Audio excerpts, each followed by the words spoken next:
So welcome to my house. I'm talking tonight about folk art. I buy it, I sell it, I collect it, and I live with it. We're going to talk about what it means, the categories, and we're going to end by bringing you back here and a few other rooms to talk about specific items that I really like. So let's get started. Let's go into the parlor and have a look. This is a room where we just relax, enjoy, and talk about folk art. One of my favorite things in here is this half hull of the ship Kingston. It's a paddle wheel steamer, and it sailed the Great Lakes starting in 1901 when it was built at a shipworks in Toronto. It was back and forth, Lake Ontario destinations, Rochester, Toronto, etc., and was scuppered in 1949. Now, many people collect half hulls, and there are lots of them out there. This had particular meaning to me, being from the area of Kingston, and knowing that this image is rendered on postcards in very special paintings, and in fact in one that we found in the States and brought back to Canada, and it's in a collection here now. This is documented in Mike Rowan and John Fleming's book about folk art, and has a special place because of its local association and that type of thing. Let me show you the cover of the book, because you should own this if you don't have it. Okay, let's move on to another room. The dining room. We'll have a look at another object that's kind of fun. So what we have here, I don't collect decoys. This is a decoy, but to me it's a fantastic sculpture and piece of folk art. This is a seal decoy in wood. It was found on Ile aux Grès, about an hour east of Montreal, in the 1970s, 80s. It was one of 5 that came out by a picker there, and this was used to lure whales and dragged by this hook so that it moved across the water and brought them in. For me, it's folk art, it's a sculpture. You want to touch it. It has tremendous feel to it. And there were 5 picked at the time. This is the only one still in Canada. The others have gone to American collections. This actually is going to a Canadian collection shortly. I've lived with it probably 25 years now, and it's time for it to move on. I've really enjoyed it. So let's go to another room. So we're now back in the room where we started, and I want to talk to you about 2 items that I really, really like. They're not everybody's aesthetic, but these are memorial pieces carved by a woman called Elsie Sidor. Elsie lived in the village of West Plain, about 10 kilometers from where I live. And according to local people, she eked out a living by carving figures, dancing figures and little whimsies, and selling them door to door. She lived in a log house. And we acquired these. The white one we saw in a collection about 40 years ago. They wouldn't sell it, and ultimately an auction happened and this came out. This one we've only had 6 or 7 years, and again a local auction, and we just decided the 2 of them should be reunited. Now, I call them memorial pieces. Elsie, and I don't know the whole story. Part of the fun of this is trying to do the follow-on research. But Elsie would then carve something, and so it would have things like, in here, Miss Bertha Sidor, and a date here, and Miss Helen Embury on this side. On the back, the message, "Hello to all and words of comfort and consolation."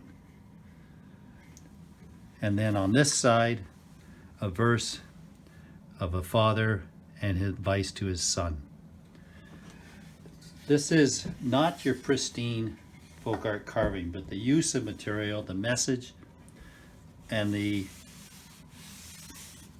pure emotion that has gone into it really makes it, to me, one of my favorite pieces and quite wonderful. These stay in the house and I look at them from time to time. So let's move on to another object. The object I want to talk about now is a piece I actually don't own anymore. I owned for a number of years. For many years I collected, dealt in and sold Tramp Art and always enjoyed it. Tramp Art is basically layered and notch carved cigar boxes. So that's a whisk holder in the Tramp Art theme. This is a picture frame. Again, the Tramp Art theme. There's furniture, there's frames, there's all kinds of things. There's a number of books on Tramp Art, and this one by Clifford Wallach, who I know, I think is his third or fourth book. And one of the items in the book is something that we owned at one time. So, and that's it. It's a clock. The clock was made in Welland in the 1930s and was made to be submitted to the Canadian National Exhibition, to the craft show. It was a memorial piece for George V's 25 years in reign, and it won second prize at the exhibition. If you can imagine, this clock is about 3.5 feet high, polychromed on all sides. It was deducted marks because the animals here, representing the countries in the empire at the time, were cast. They weren't hand carved, so marks were deducted.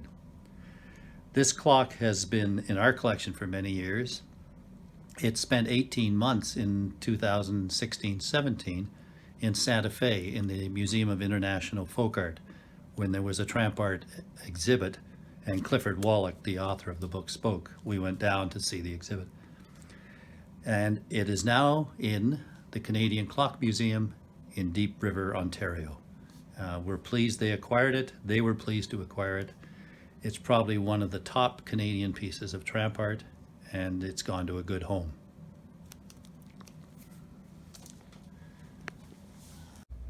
Another object in our collection that I wish to talk about is the Klatt Brothers Circus. Joe and Hubert Klatt, when they were 14 and 16, carved a circus. All of the animals in this and wagons were carved by the two teenagers. They then took it up to Calendar when the Dion Quints were on display and charged people 25 cents to view the circus. It's a wonderful creation. Both of them were very talented carvers. Hubert continued on with carving essentially as his profession up in Pembroke, and Joe worked at a number of jobs. The circus includes elephants, tigers, a camel, and a crate with monkeys in it. The stories that go with these are quite wonderful. When we purchased this, another part of the family had another part of the circus, and we were able to unite the two parts and actually provide them to the Pembroke Museum for their 100th centenary as a special exhibit. The carvings are wonderful, and the story is even better. That's it. Not your typical office, but I enjoy folk art, and this is where I work. I hope you've enjoyed the talk. I hope you've learned something, or at least seen something that makes you wonder. When customers talk to me about folk art, I kind of have fun. I say, did it make you smile, or did it make you wonder something? If it hit either of those buttons, consider buying it. If it didn't, leave it for the next person, because they'll have those buttons in their life. Enjoy the hunt, and goodbye.